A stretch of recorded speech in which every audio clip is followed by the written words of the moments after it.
Assalamualaikum warahmatullahi wabarakatuh, bro yang udah nungguin part berikutnya dalam kajian rutin kitab At-Taqriratus Sadidah. Kita lanjutkan, selesai membahas tentang hal-hal yang disunahkan untuk dibersihkan di tubuh kita. Maka kita lanjutkan dengan hal yang tidak kalah penting, apalagi berkaitan dengan sah atau tidaknya ibadah-ibadah kita. Salah satunya berkaitan tentang ibadah sholat, yaitu terkait tentang hal wudhu. Kita lihat di sini, Bismillahirrahmanirrahim. Babul wudu'i, bab wudhu. Al-wudu'u lughatan ismun li ghusli ba'dil a'dha'i. Wudhu menurut bahasa adalah nama untuk membasuh sebagian anggota badan. Wa huwa ma'khudhun minal wadha'ati. Kata wudhu diambil dari kata wadha'ati. Wahia yang artinya al-hasnu wal jamalu. Baik, bagus, wal jamalu itu ganteng atau cantik ya. Jamalah, jamilah, perempuan itu cantik, kalau laki-laki ganteng atau keindahan. Wa syar'an ismun li ghusli a'dha'in makhsusatin. Menurut syara, wudhu itu adalah nama untuk membasuh anggota makhsusatin yang tertentu. Biniyatin makhsusatin, dengan niat tertentu, ala wajihin makhsusin, juga dengan cara tertentu. Jadi menurut syara, wudhu itu adalah nama untuk sebuah perbuatan yang membasuh anggota tertentu dengan niat tertentu dan dengan cara tertentu. Itu menurut syara. Lantas, mal farqu bainal wadu'i wal wudu'i. Apa perbedaan antara al-wadu'i, kalimat al-wadu yang di fathah wawunya, dengan al-wudu, sesuatu yang di dhammah wawunya, wadu dan wudu. Al-wadu'u bi fathil wawi, wadu dengan di fathah huruf wawu, ismun lima'il wudu'i, itu adalah sebuah nama dari air untuk berwudu. Wa ammal wudu'u bi dhammil wawi, adapun wudu dengan di dhammah wawunya, ismun lil fi'li, itu adalah nama untuk pekerjaannya. Jadi airnya dinamakan wadu, pekerjaannya dinamakan wudu.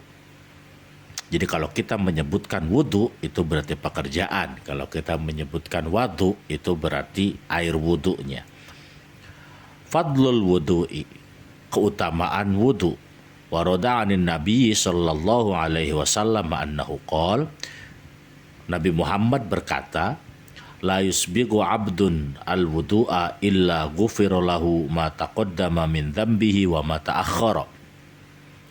Tidak sempurna wudunya seorang hamba kecuali diampuni baginya dosa yang terdahulu dan dosa-dosa yang nanti akan dilakukan.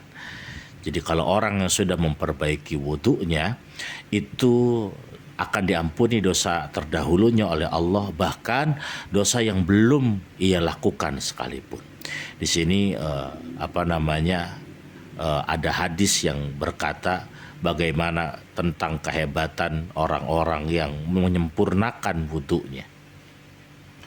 Bahkan ada hadis lagi, waqala aidan as-salatu khairu mawdu'in wa la yuhafidhu 'alal wudu'i illa mu'minun. Salat itu adalah sebaik-baiknya ketetapan, sebaik-baiknya perintah yang telah ditetapkan oleh Tuhan. Wa la yuhafidhu 'alal wudu'i illa mu'minun. Dan tidaklah menjaga kepada wudu kecuali orang-orang mukmin. Jadi kalau kita bisa simpulkan, tidak bisa dikatakan seorang mukmin jika dia tidak menjaga wudunya. Kita lanjutkan, ada hadis berikutnya juga, man tawaddaa fa ahsanal wudu'a kharajat khotoyahu min jasadihi hatta takhruja min adfarihi. Barang siapa orang yang berwudu dan memperbaguskan atau memperbaikkan wudunya, tidak sembarangan wudunya, maka keluar dari dirinya, dari jasadnya, kejelekan-kejelekan, keburukan-keburukan, dosa-dosa. Sampai kemudian dosa tersebut keluar dari ujung-ujung jari-jari, ujung-ujung jarinya. Jadi ketika kita berwudu, itu kita telah menghapuskan dosa-dosa kita, sampai kemudian air-air itu yang keluar dari ujung jari kita, sisa wudhu kita itu membawa kotoran-kotoran, membawa dosa-dosa, membawa kesalahan-kesalahan kita. Itu barangkali kesimpulan dari hadisnya. Kita lanjutkan, mas'alatun, ada suatu masalah, ma huwal mujibu lil wudu, al hadatsu am al qiyamu ila shalah. Apakah yang sebenarnya mewajibkan untuk wudu? Apakah hadas atau hendak melakukan sholat? Jadi sebenarnya yang bikin kita wajib wudu itu hadas atau kita mau sholat sih? Maka al-mu'tamadu, pendapat yang kuat, pendapat yang mu'tamad, annal mujiba huwal hadatsu. Sesungguhnya yang mewajibkan wudu itu adalah hadas. Wa anna raf'al hadathi syartun li sihhati shalah. Dan sesungguhnya menghilangkan hadas itu adalah syarat untuk sahnya salat. Wa ammal qiyamu ila sholati fa syartun li fawriyatil wudu'i. Dan adapun hendak mendirikan sholat adalah menjadi syarat agar kita segera melakukan wudhu.